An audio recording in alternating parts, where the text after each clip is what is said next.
Assalamualaikum warahmatullahi wabarakatuh. Kami dari kelompok 11 ingin mempresentasikan tugas kami dengan mata kuliah Organisasi dan Manajemen Perusahaan Industri. Dengan perusahaan yang kami analisis adalah perusahaan PT dari Telkom Indonesia. Selanjutnya, daftar isi. Bahasan yang kami presentasikan adalah deskripsi singkat, yang kedua adalah hybrid organization, yang ketiga adalah triple bottom line, yang keempat adalah contoh aspek, yang kelima tantangan dan solusi, yang keenam adalah studi kasus. Selanjutnya, sebelumnya, izinkan kami untuk memperkenalkan diri kami. Saya Guido Immanuel Simanung Khalid. Saya Muhammad Galan Dwi Jati. Saya di Sofeni Damani. Selanjutnya akan dilanjutkan oleh rekan saya. Di sini kami akan menjelaskan tentang apa sih PT Telkom Indonesia itu. PT Telkom Indonesia adalah badan usaha milik negara atau BUMN yang bertanggung jawab di bidang teknologi informasi dan komunikasi di Indonesia. Perubahan yang terjadi pada Telkom Group membantu PT Telkom Indonesia untuk beradaptasi dengan cepat di bidang telekomunikasi. Kegiatan Telkom Group bertumbuh seiring dengan perkembangan teknologi, informasi, dan digitalisasi yang dapat dilihat dengan berkembangnya bisnis Telkom Group. PT Telkom Indonesia didirikan dengan tujuan menjadikan Indonesia negara yang lebih sejahtera serta memberikan keuntungan bagi pengguna.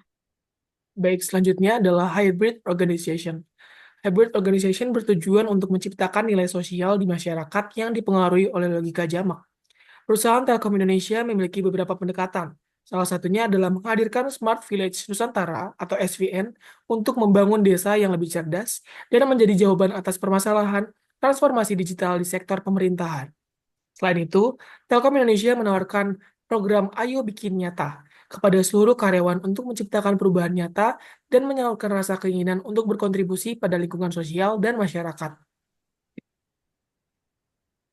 Oke, selanjutnya implementasi Three Bottom Line. Implementasi konsep Three Bottom Line oleh PT Telkom Indonesia dilakukan dengan fokus pada tiga aspek utama, yaitu profit, people, dan planet. Berikut adalah rincian implementasinya. Pertama, aspek keuntungan adalah profit. PT Telkom Indonesia tidak hanya berfokus pada mencapai keuntungan finansial, tetapi juga bertujuan untuk memberdayakan ekonomi masyarakat lokal. Mereka melaksanakan program-program yang mendukung perkembangan ekonomi masyarakat, seperti PKBL, yakni Program Kemitraan dan Bina Lingkungan, yang di mana program ini turut langsung memberikan dukungan finansial dan pelatihan kepada usaha mikro, kecil, dan menengah. Kemudian ada aspek sosial atau people. PT Telkom Indonesia telah melaksanakan berbagai program tanggung jawab sosial perusahaan atau CSR sejak tahun 1951 dan dengan fokus pada peningkatan kesejahteraan masyarakat di wilayah operasinya. Berikut merupakan program-program unggulan yang telah dilakukan PT Telkom Indonesia seperti Disability Care Program, kemudian penanganan dan pencegahan penyakit rabies di Kota Ambon, pembagian 29.000 paket Ramadan di 29 kabupaten dan kota, bantuan bedah rumah untuk pensiunan, dan program padi atau pustaka digital. Kemudian aspek lingkungan atau planet. PT Telkom Indonesia berkomitmen menjaga kelestarian alam dan lingkungan. Mereka mengintegrasikan praktik-praktik ramah lingkungan dalam semua kegiatan operasional. Contohnya melalui video wisata dan Real Experience VR satelit Telkom 3S. Mereka mengedukasi masyarakat tentang manfaat satelit dan berkontribusi pada pemahaman yang lebih baik tentang teknologi dan lingkungan. Kemudian ada contoh nyata aspek triple bottom line. Program Indonesia Digital Learning atau IDL adalah program CSR tahunan yang dilaksanakan dan sudah menjadi komitmen PT Telkom Indonesia di bidang pendidikan dalam rangka pelatihan guru-guru di bidang digital agar terciptanya pembelajaran berbasis digital di sekolah yang efektif dan efisien. My Teacher My Hero merupakan program apresiasi untuk guru-guru dari PT Telkom Indonesia yang telah menerapkan pembelajaran digital dari hasil pembekalan digital pada program IDL. Setelah itu akan diseleksi kembali dalam tahap lanjutan yang kemudian akan dipilih 8 guru untuk menjadi My Teacher My Hero. Baik, selanjutnya adalah tantangan dan solusi. Tantangan yang dihadapi oleh Telkom Indonesia saat ini adalah menurunnya harga data, sementara penggunaan meningkat, dan keuntungan berada di bawah tekanan.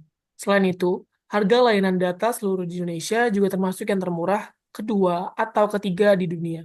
Perusahaan semakin ditantang untuk menjadi lebih efisien agar mempertahankan keuntungan. Strategi yang dapat dilakukan oleh Telkom Indonesia adalah dengan mengefisiensikan biaya investasi seperti CAPEX, yaitu biaya modal, dan OPEX, biaya operasional. Selanjutnya, kita akan melihat studi kasus tentang CSR di PT Telkom Indonesia, di mana PT Telkom Indonesia pernah menjadi salah satu perusahaan yang diperhatikan secara khusus oleh Menteri Erick Thohir karena berinvestasi saham pada Goto atau yang biasanya kita kenal dengan Gojek Tokopedia lebih dari 1 triliun.